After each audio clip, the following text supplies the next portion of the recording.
Lihat Bu, mayoritas orang-orang Yahudi dan Nasrani menginginkan kamu murtad, kafir. Jadi ada tekstual dalam Al-Quran. Mayoritas orang-orang ahlul kitab Yahudi dan Nasrani menginginkan kamu kembali kepada kekafiran setelah kamu beriman. Apa namanya? Murtad. Ibu jangan anggap enteng ini Bu. Murtad itu kafir Bu. Kafir itu neraka jahanam. Dijamin masuk neraka.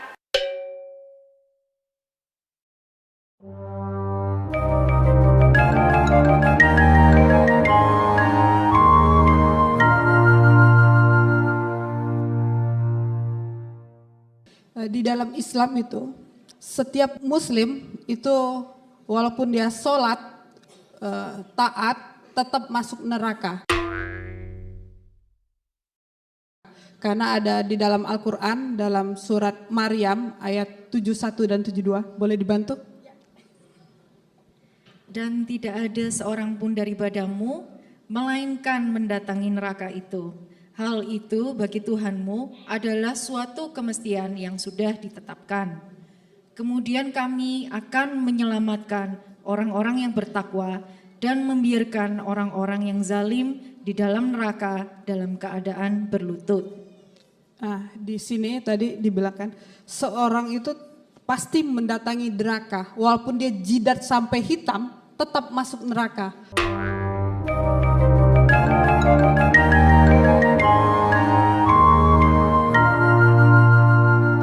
Beda jauh dengan Alkitab dalam bisa buka Roma 5 ayat 9 dan 10.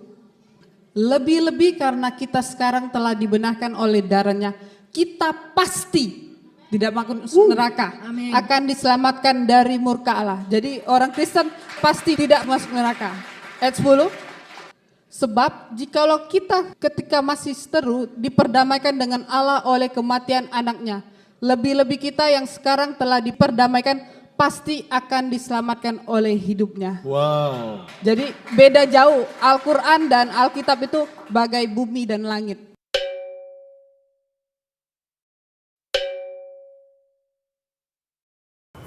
Al-Quran memberikan isyarat di surat 2 120, A'udzubillahi minasyaitonirrajim. Orang Yahudi dan Nasrani tidak akan pernah senang kepada kamu sampai kamu murtad mengikuti agama mereka. Tidak akan pernah senang. Sampai karakter kita, cara hidup kita, cara makan kita, cara berpakaian kita, cara bicara kita sama dengan mereka. Yahudi dan Nasrani tidak akan pernah senang kepada kamu, benci.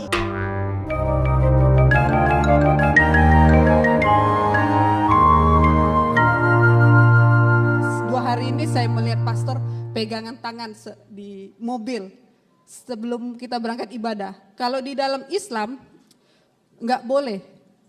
Kalau sudah wudhu nggak boleh sentuh tangan sama perempuan. Benar. Itu saya lihat orang Kristen itu luar biasa. Jadi ajaran Kristen itu setara antara perempuan dan laki-laki. Beda jauh dengan Islam. Di Islam itu istri itu bagaikan cocok tanam. Surat Al-Baqarah ayat, kita baca Al-Quran ini. Jadi ada dasarnya ya, Ibu ya. Tidak hanya sudah bicara ya? Tidak semua, jadi ada dasarnya. Al-Baqarah 223. Jadi dikatakan, istri-istrimu adalah seperti tanah tempat kamu bercocok tanam. Jadi istri itu bagai cocok tanam. Maka datangilah tanah tempat bercocok tanammu itu bagaimana saja kamu kehendaki. Itu yang kedua, pastor. Yang ketiga, di dalam Islam itu boleh pukul istri. Jadi mereka cerai alasan KDRT itu wajar karena perintah. Di dalam surat An-Nisa, kita buka lagi. Sebenarnya banyak alasan, tapi 3 poin aja ya. Boleh, boleh. Termasuk kemarin disinggung kalau boleh poligami gitu ya? Iya, boleh poligami. Apa syarat poligami? Harus minta izin dengan istri? Tak ada. Saya ke sini. Nikah saya sekali lagi sini. Istri saya tak tahu. Sah. Kemudian besok nanti malam ke Jakarta. Jakarta nikah sekali lagi, sah. Kemudian habis itu nanti kami ke Yogyakarta, pengajian di Jogja. Nikah sekali lagi, sah. Yang kelima baru tak sah.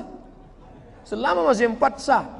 Jadi kalau mau tetap sah gimana? Ceraikan yang satu, nikah lagi. Ceraikan satu, nikah lagi. Maka dia bisa terus. Itu namanya unlimited edition. Itu kemarin kan kesaksian, ini yang lain lagi ya. Boleh pukul istri, surat An-Nisa ayat 34. Jadi wajar kalau pihak sebelah itu sering kasus cerai KDRT. Jadi kalau orang Kristen, suami yang pukul istri itu enggak wajar, perlu diperiksa. Ada enggak jemaat sini yang sering pukul istri? Enggak ada ya kayaknya? Enggak ada, aman, aman. Aman. Berarti suami di sini bagus, enggak mengikut kitab sebelah.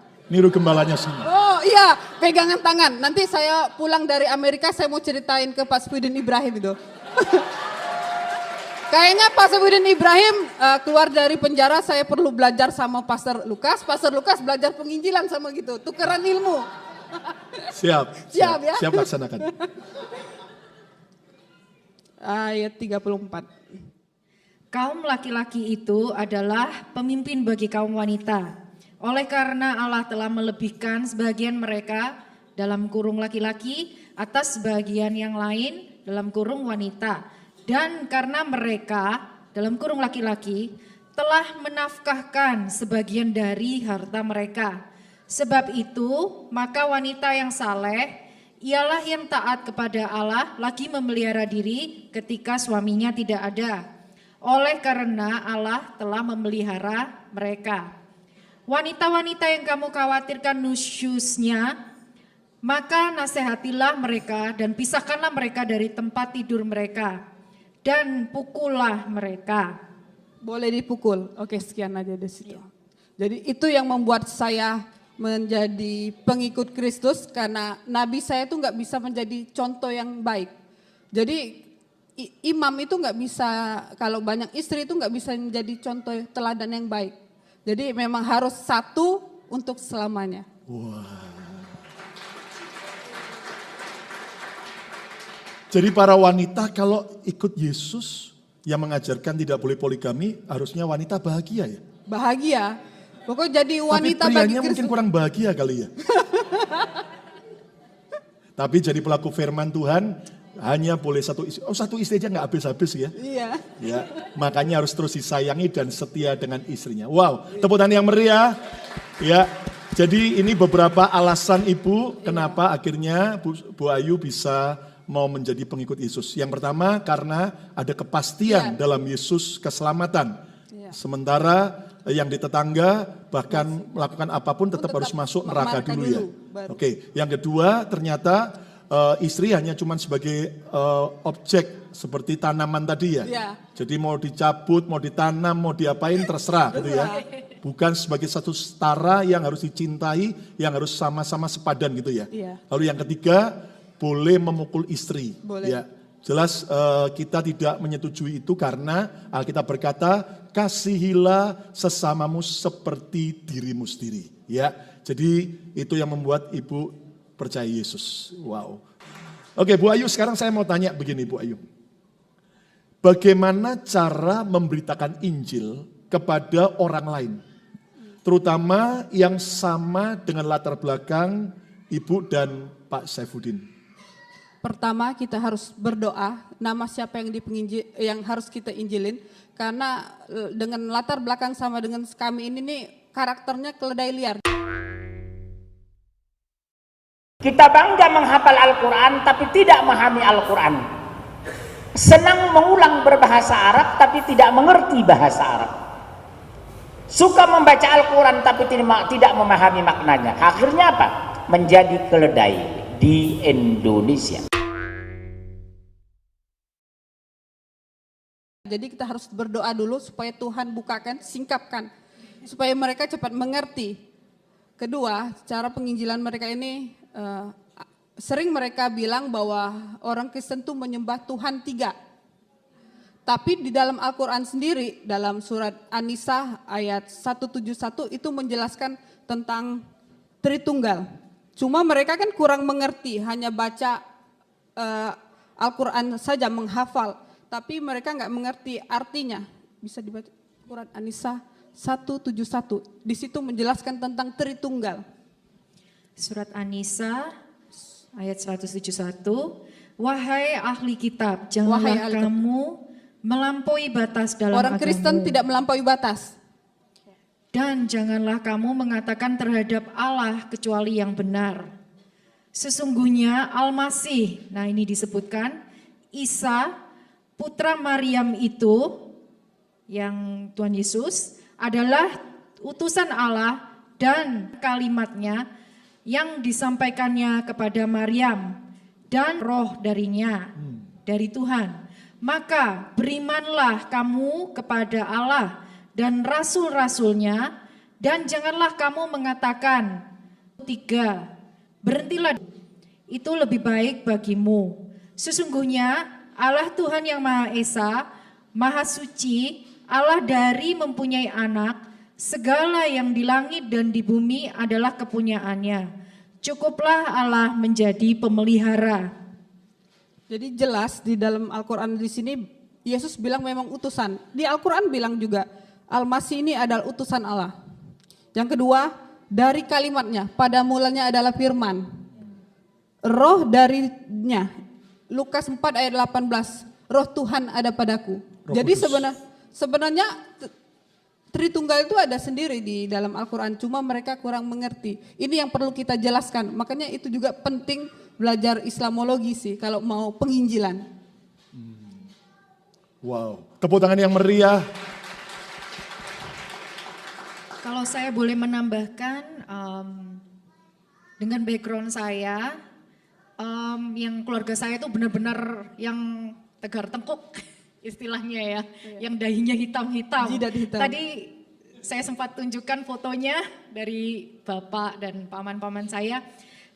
Yang saya khawatirkan ini kalau sampai saya menginjili mereka, terutama bapak saya, itu saya nggak mau ada putus hubungan dengan dia, gitu loh. Itu yang selama ini menjadi ketakutan buat saya ya. Karena kalau dengan adik yang saya dekat itu aja, saya pernah untuk mencoba menginjili dia, saya saksikan bagaimana Tuhan pelihara saya itu di sini, bagaimana baiknya Tuhan itu aja dia udah kita nggak usah ngomongin itu, kita ngomongin yang lain aja. Kalau misalnya kita ngomongin itu terus-terusan, lebih baik kita nggak usah telepon deh, katanya gitu. Nah dari situ aja saya udah mundur duluan begitu. Jadi apa kiat-kiatnya?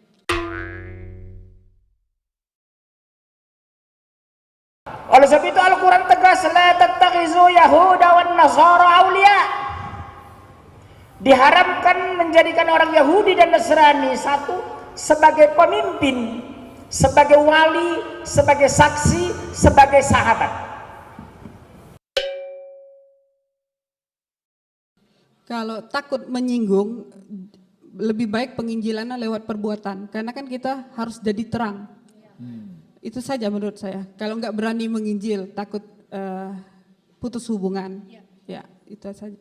Tapi juga seperti Ibu katakan, kita bisa menjelaskan kebenaran ya. Ya, bisa juga menjelaskan pelan-pelan. Pasti mereka terima. Iya. Setiap firman yang kita ucapkan tidak pernah sia-sia. Sia-sia. Tepuk tangan yang meriah untuk kemuliaan. Amin.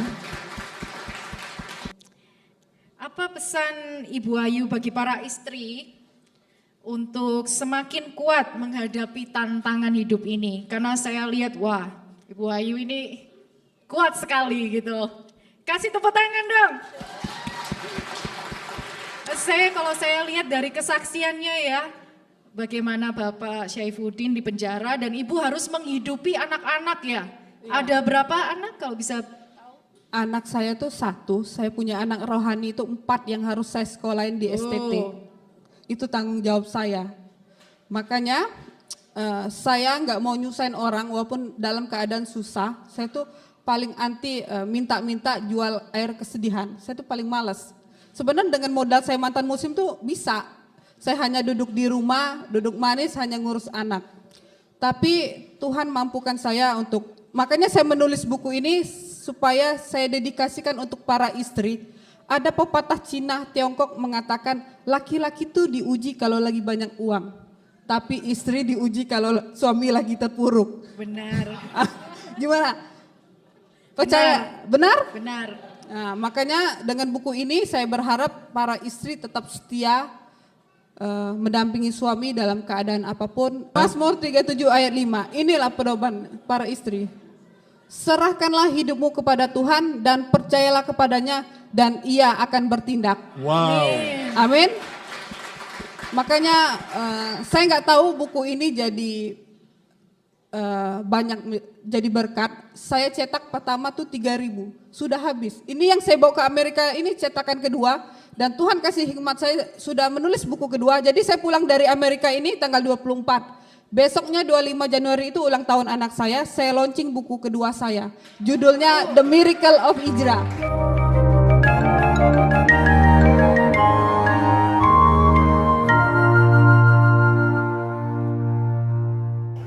Kita bangga menghafal Al-Quran tapi tidak memahami Al-Quran. Senang mengulang berbahasa Arab tapi tidak mengerti bahasa Arab. Suka membaca Al-Quran tapi tidak memahami maknanya. Akhirnya apa? Menjadi keledai di Indonesia.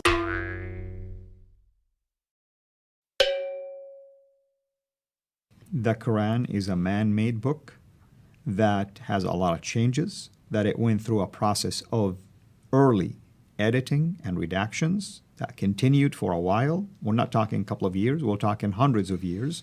And that more and more discoveries are supporting this particular theory now.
صلوات